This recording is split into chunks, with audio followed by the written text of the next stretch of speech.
I always loved writing letters. You know, I had a Uncle Scott who was one of my favorites, and he lived in New York, so I wrote to him a lot. And then when I was 14, I really wanted out of my small town that I was growing up in, and my way of escaping was by having pen pals all over the world. I had 30 pen pals all over the world, which when I look back is really weird, but that's when I learned about rewriting, because I would write the same events in my life to all of these people and really learn to boil it down to just the funniest parts. 3 different people told me that they would throw parties when they received a letter and read the letter at the party, and that's when I knew, oh, maybe instead of paying for Xerox fees and postage, I could turn this equation around.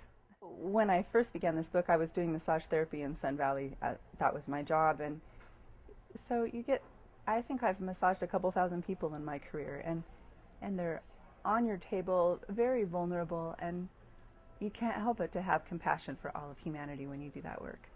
It's also really interesting to listen to people tell you their life story in an hour. If you had to tell your life story in an hour, what would the most important parts be today? You know, so I think doing massage therapy and listening to people's stories also helped me be the writer that I am. Do you think that hearing those people tell the stories informed the particular device that you used for this, which is all the different voices over and over again? It probably did influence that, because I'm fascinated that we all get along as well as we do when I'm not sure how much of the same reality we're sharing at any given moment, you know? That's impressive to me, and it gives me hope for world peace.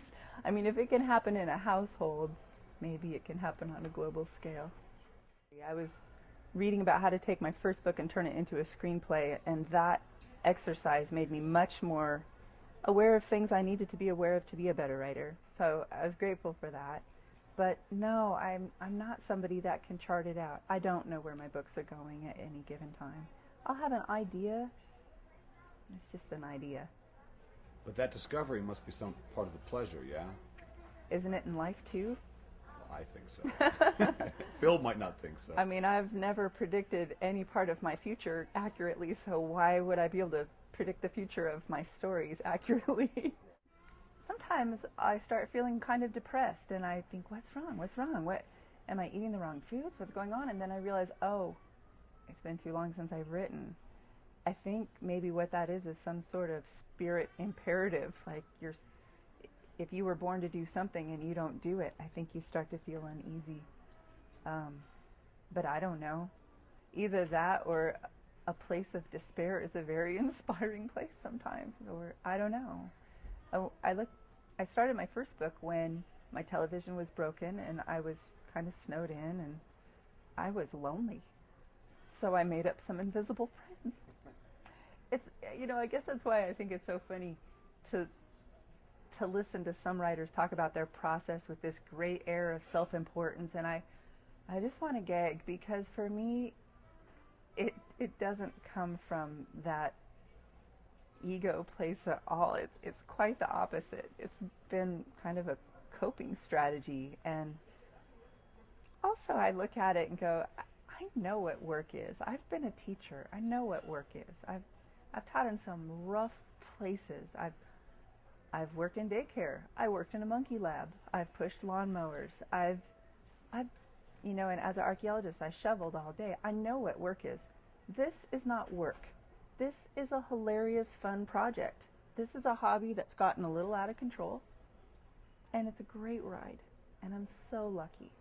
And I know that, I did my part, and I finished it, but it's also the opportunities that have come my way are good fortune. I'm well aware of that. There's a lot of great books out there that never get to this place. I don't know. I don't know how much of our life is will and how much of our life is destiny. I don't know.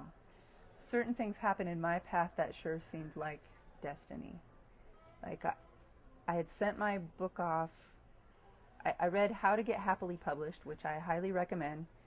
I got my writer's guide from the library, and I did it on my own. I just sent stuff off and thought of it like playing the lottery. I didn't have my identity tied up in it. I didn't ache for this dream. This was never my dream.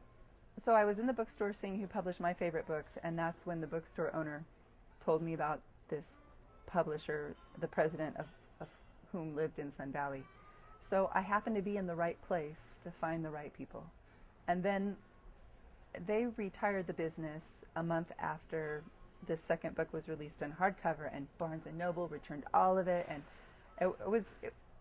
it appeared to be devastating, and yet I really didn't care, because I didn't write it for you. I didn't write it for anybody. I wrote it because I loved writing it. And I also knew this is a good book. This is a good book. This book has a place in the world. It will come to be. And I just stayed open, and I ended up working for this tiny, tiny school district, less than 100 kids, K-12, in the middle of the mountains, in the middle of nowhere. And the secretary was feeling kind of down. She was new that year. I gave her my book. She loved it. She gave it to her mom. Well, her mom happens to be the person who organizes the Pacific Northwest Writers Conference. And she loved it and gave me a list of people to contact. So that's how I got my agent, and that's how I got my big fat book deal. I know. So it kind of fell into my lap, which makes me wonder, well, did I do that just by being open? Is this just luck? Or is it destiny for this book to be in the world? I don't know.